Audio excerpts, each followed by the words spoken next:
La Fiscalía tiene uso de la voz. Señoría, solicito permiso para ponerme de pie. Adelante.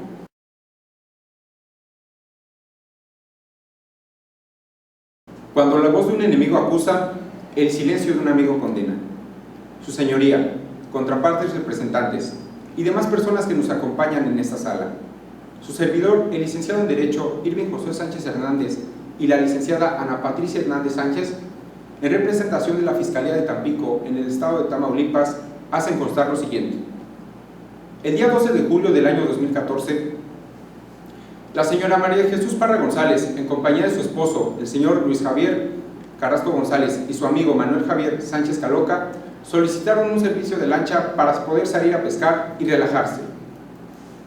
Al momento de su regreso, la señora María de Jesús Parra González le preguntó a su esposo si era posible acercarse a la costa y ver los edificios de la ciudad. A ella le gusta vislumbrar las ciudades de un lugar muy lejano. Entonces, su esposo le preguntó al capitán, hoy imputado, el señor Sebastián Serrat Santana, si era posible acercarse a la costa, y aunque él al principio se negó, finalmente aceptó.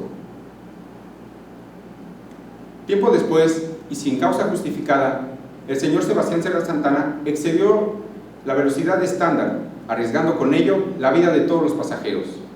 Acto seguido, el barco se impacta y cae en el mar tanto el señor Luis Javier Carrasco González como su amigo Manuel Javier Sánchez Caloca. La señora María de Jesús Parra González, como toda esposa preocupada, le pidió al capitán Sebastián Serrat Santana que salvara a su esposo, que lo sacara del agua. Sin embargo, este se negó, diciendo que era muy peligroso y que no era posible hacerlo. Por lo tanto, sacó una lancha inflable, se subió en ella y pretendió ir.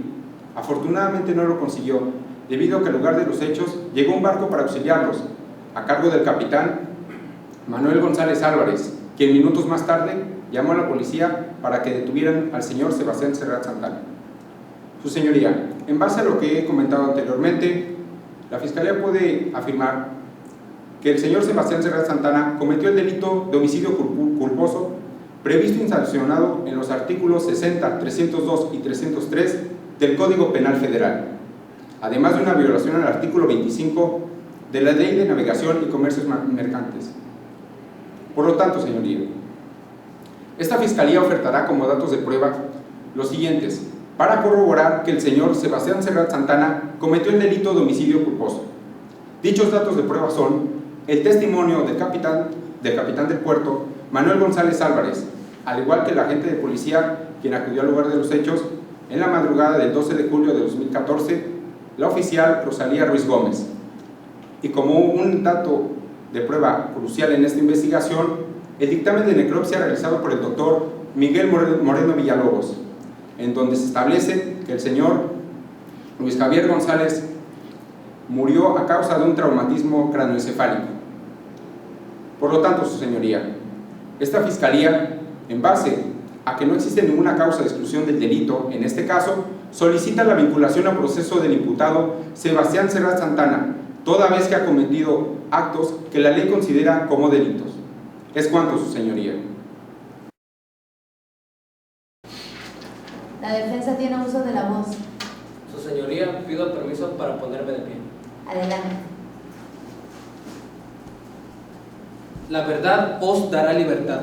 Buenos días, su señoría, contraparte técnica y público en general. La defensa representada por los licenciados en Derecho, Dulce María Rolo Sánchez, y la voz representativa Yair Pérez Gómez, hacemos acto de presencia en este centro jurídico.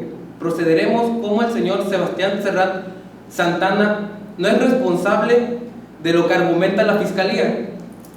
Los hechos acontecen que el día 12 de julio del año 2014, el señor Sebastián Serrat Santana fue requerido por su jefe inmediato para un servicio a la mar, de lo cual se le asignó el cuidado y la atención de dichas personas.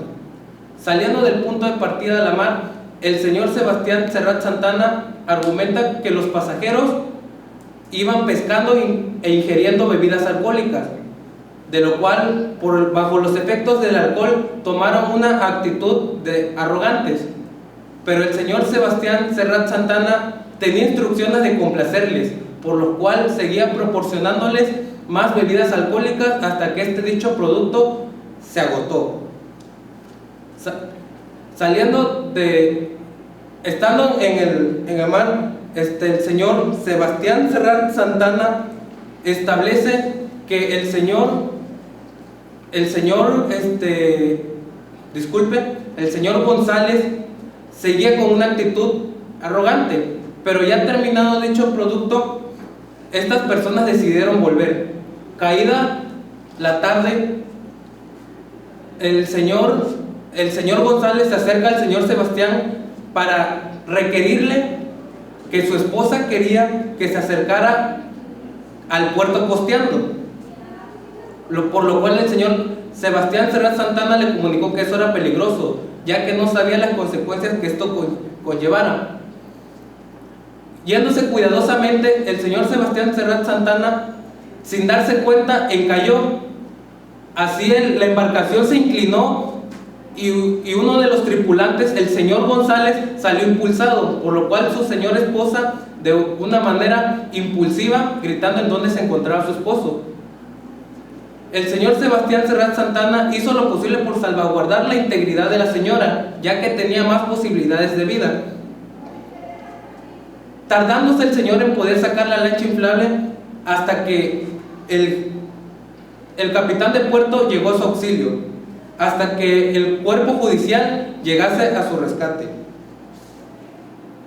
En base al artículo 133 del Código Nacional de Procesos Penales, dice que el imputado tendrá que ser considerado y tratado como inocente hasta que se le determine lo contrario.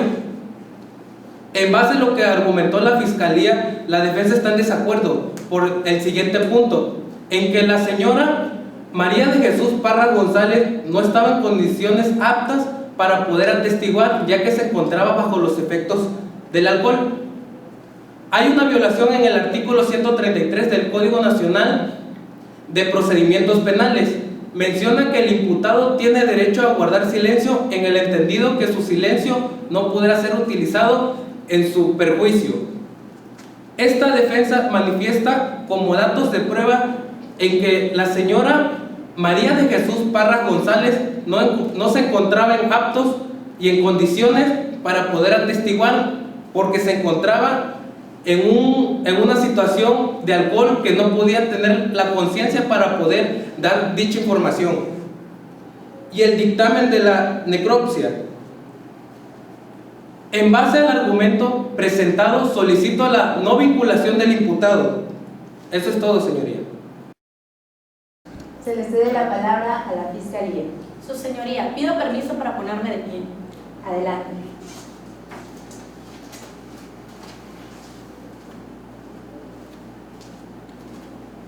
Buenos días, Lucía. Esta institución técnica de acusación, integrada y representada por los licenciados en Derecho Irving Josué Sánchez Hernández y Ana Patricia Hernández Sánchez, teniendo como representante común a la decente, una vez que se le ha vinculado a proceso al imputado Sebastián Serrat Santana por el delito de homicidio por culpa, consideramos razonable y fundado que se le impongan las siguientes medidas cautelares que se encuentran previstas en el artículo 155 del Código Nacional de Procedimientos Penales, consistentes en que, de acuerdo a la primera medida cautelar, se le obliga a una presentación periódica ante el juez, tal y como lo señala la fracción primera de dicho artículo. Como segunda medida cautelar, se pide establecer que el imputado salga de la ciudad de Tampico, como lo dice la fracción quinta de dicho artículo. En mención a la primera y a la segunda medida cautelar, se dice que existen razones suficientes para que el imputado y ahora vinculado a proceso no cuente con arraigambre en esta ciudad, dado que los datos que obran en dicha carpeta de investigación dicen que solo tiene 3 meses alquilando en esta ciudad. Como tercera medida cautelar, se solicita la prohibición del imputado Sebastián Serrat Santana a la víctima María de Jesús Parra González y del testigo capitán Manuel González Álvarez. En cuanto a la víctima, se dice que el imputado pueda coaccionarla de acuerdo a lo que ya suscitó en sus declaraciones anteriores. Y en cuanto al testigo, ya que existe una relación laboral de poco menos de un tiempo que él ha elaborado junto a él, y puede subsistir la manipulación de dicha información. Por cuarta y última medida cautelar, se solicita la suspensión temporal en el ejercicio laboral para salvaguardar de las personas que puedan brindarle de este servicio, a efecto de que no pueda realizar otra conducta negligente que pueda redundar de la integridad o de la vida de otra persona. Es cuanto, su señoría. Se le cede el uso de la voz a la defensa. Su señoría, solicito permiso para ponerme de pie y poder desplazarme. Adelante.